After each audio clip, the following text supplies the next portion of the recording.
So welcome back.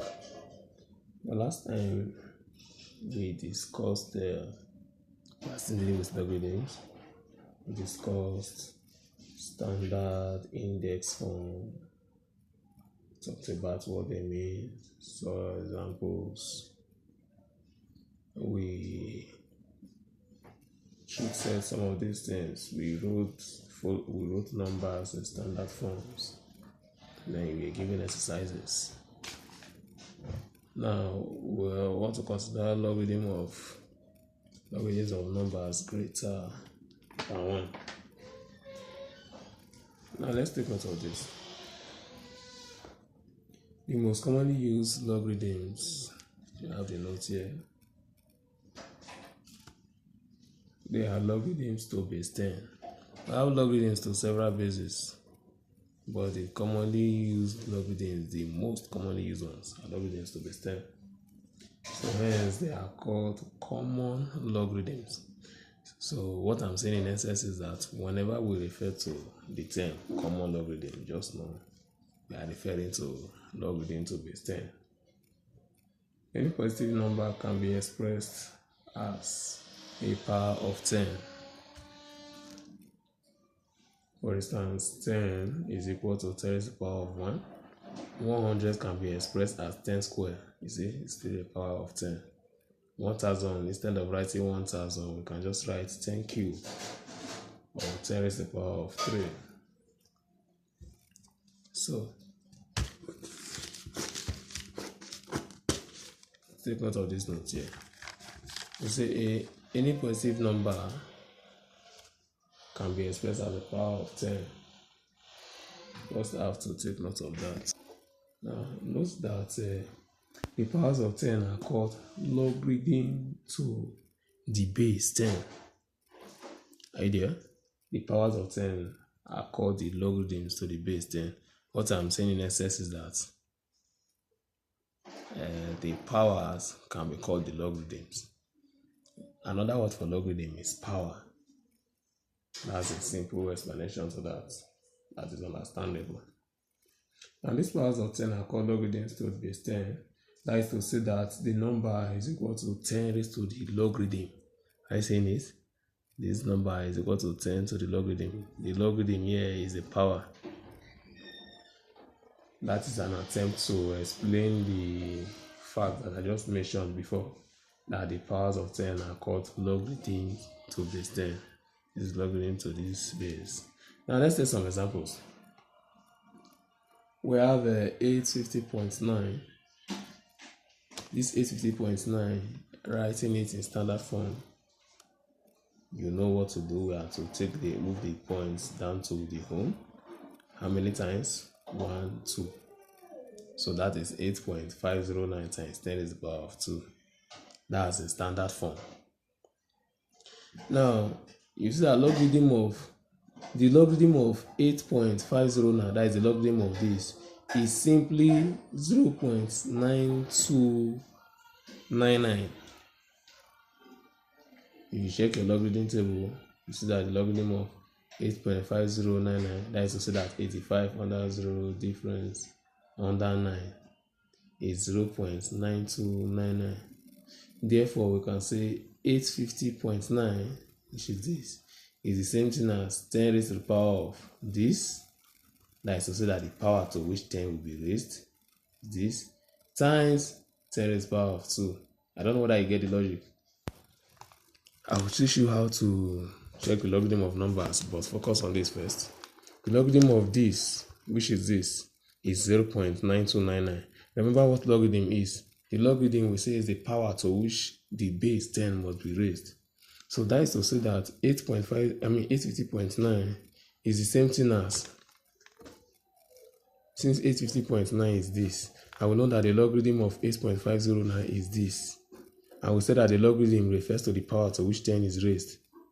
It means we can say this 850.9 is the same thing as this 8.509, which can be written in this form. The logarithm of this can be written in this form. 10 raised to the power of 0.9299, then times 10 raised to the power of 2.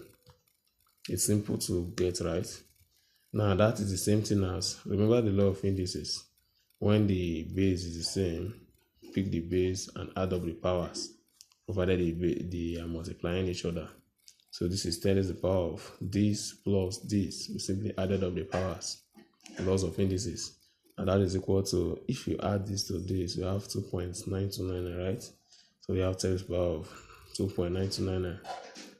And that means we can say that the logarithm of 850.9 is equal to this. Remember, the logarithm refers to the power to which 10 must be raised to give you the number. So when we talk about the logarithm of 850.9, what we are saying is what power must 10 be raised for us to achieve 850.9. Of course, the power is this. Hence, we say that the logarithm of 850.9 is this. Right? Now, notice that the logarithm, we did not write 10 here.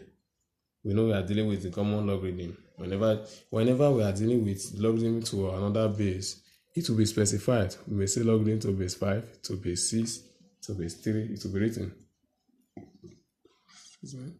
But whenever it's not written, you just know that we are dealing with the common logarithm. So, that is that. Now, facts about logarithm of numbers. The logarithm of a number contains two parts. And let's address this. One, we have the integer part, also known as the characteristic. When you write numbers, you have, let's assume decimal numbers. You have a number like 3.567. The 3 at the left hand side of the point is the integer part. And in the case of logarithm, the integer part is what forms the characteristic. And the right hand side, which contains the decimal points, the decimal numbers, is called the decimal part. And we call that side, that's the right hand side, the mantissa. That's the second part. A decimal fraction part, also called the mantissa, as you can see written here. So we have an example here. If you have 850.9, the logarithm of 850.9 is 2.9299. This 2 here is the integer, which is the characteristic. This 9299 is the decimal part, which we call the mantissa. So take note of the parts of a logarithm. It's just similar to when you have a decimal number. The whole number part, the integer part, you simply call it the characteristic when you are dealing with logarithms of numbers. Then the decimal part, in the case of logarithms of numbers now, you call it mantissa.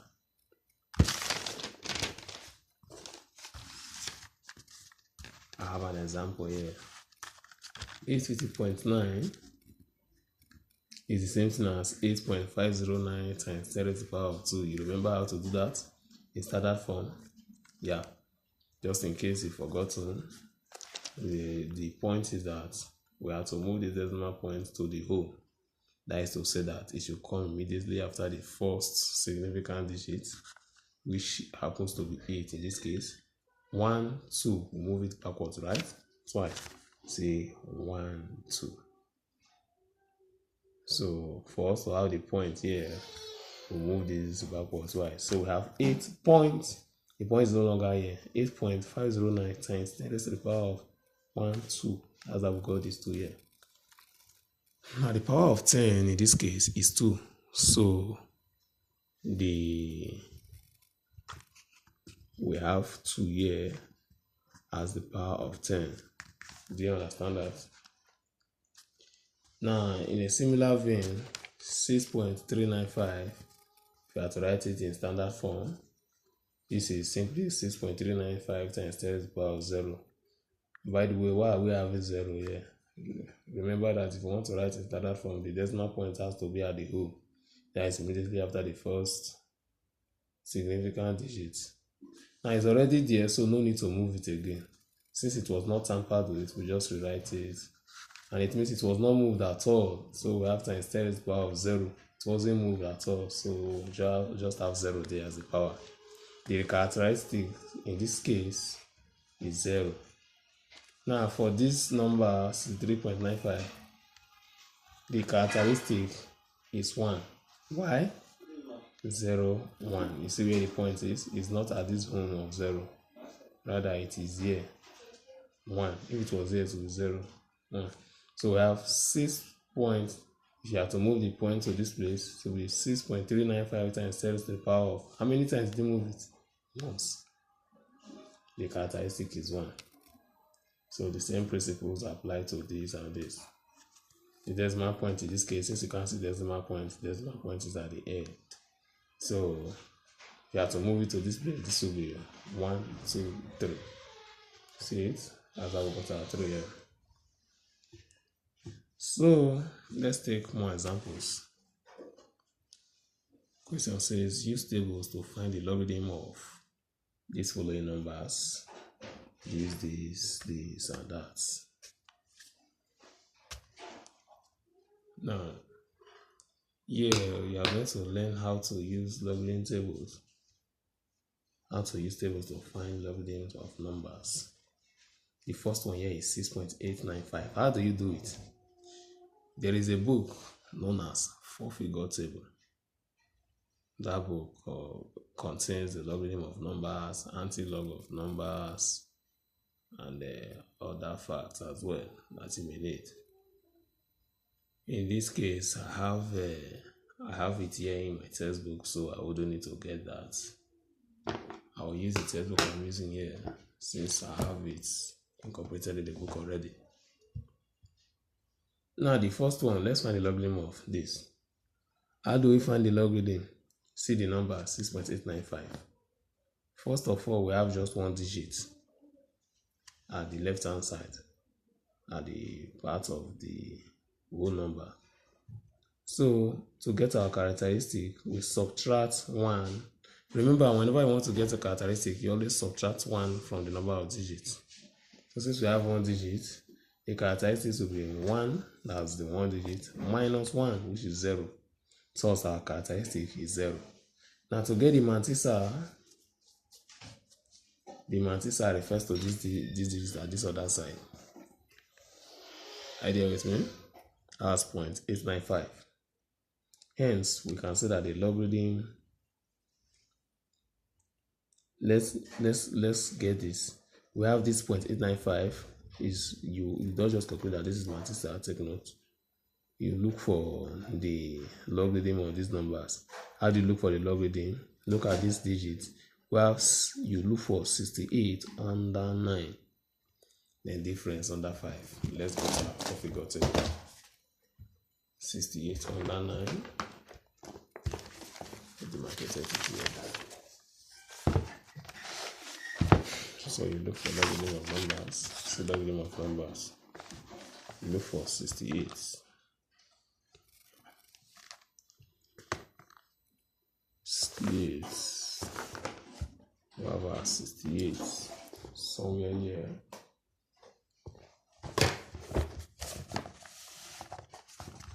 See 68 under 9. 68 under 9. That is 8382. If you can see this clearly, 8382. Right? 68 under 9. See 9 here. 8382. You write it somewhere. 8382. Now the difference under what? You must add up the difference. Let's see. 68 under 9, difference under 5. So we trace it.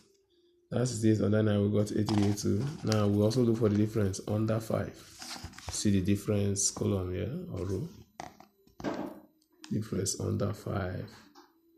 We have the difference is 3. So we add it. We add it up, it will give you 8385. So that is how you get this right hand side, which is the mantissa, 8385. Now you have 8385 at the right hand side, and you have 0 at the left hand side, which is the characteristic. Hence, you can arrive at your answer now. Therefore, the logarithm of 6.895 is equal to 0.8385. As simple as that. Very simple, right? So let's try the second one. The approach is similar, even the same. We have this 68.95. As usual, take the same steps. How many digits do we have at the left hand side? 2 digits. So subtract 1 from 2. Remember, to get the characteristic, you always subtract 1 from the number of digits. So 2 minus 1 is 1. So also our characteristic is 1. Now we are going to look for the logarithm of this number to get our mantissa. After we have gotten our mantissa, with the help of the characteristic at the mantissa, we can conclude and determine the logarithm. So it says 68 under 9 difference under 5. Ignore the point when you are looking for the logarithm. You have 68 under 9 difference under 5. Of course, since it is still the same thing, 68 under 9 difference under 5, no need to go through the process again. We know that the mantissa is going to be the same, 8385, right? So the only thing that is changing here in this case is the characteristic, 1.8385. Hence, the logarithm of 68.95 is 1.8385. Simple as that. You may try the third one, 689.5, and then the last, 6895.0. I have a question. You notice that for all cases, case A, case B, and case C, even case D, the mantissa, as this side, at the right hand side of the decimal points, was always the same. Why was it like that? That's a question for you. I mentioned it while I was teaching. You can, it is self-explanatory. You can easily detect it. Just in case you cannot recall, just go back and listen to what I was saying. That is a way of helping yourself so that you can pay attention to details. So, thank you very much. By next clip, we will be dealing with anti-logarithms of numbers greater than 1. So, see you in the next video. Goodbye. My name is Lucky Wajroganejumbu. Do well to subscribe and I will appreciate very much. Thank you.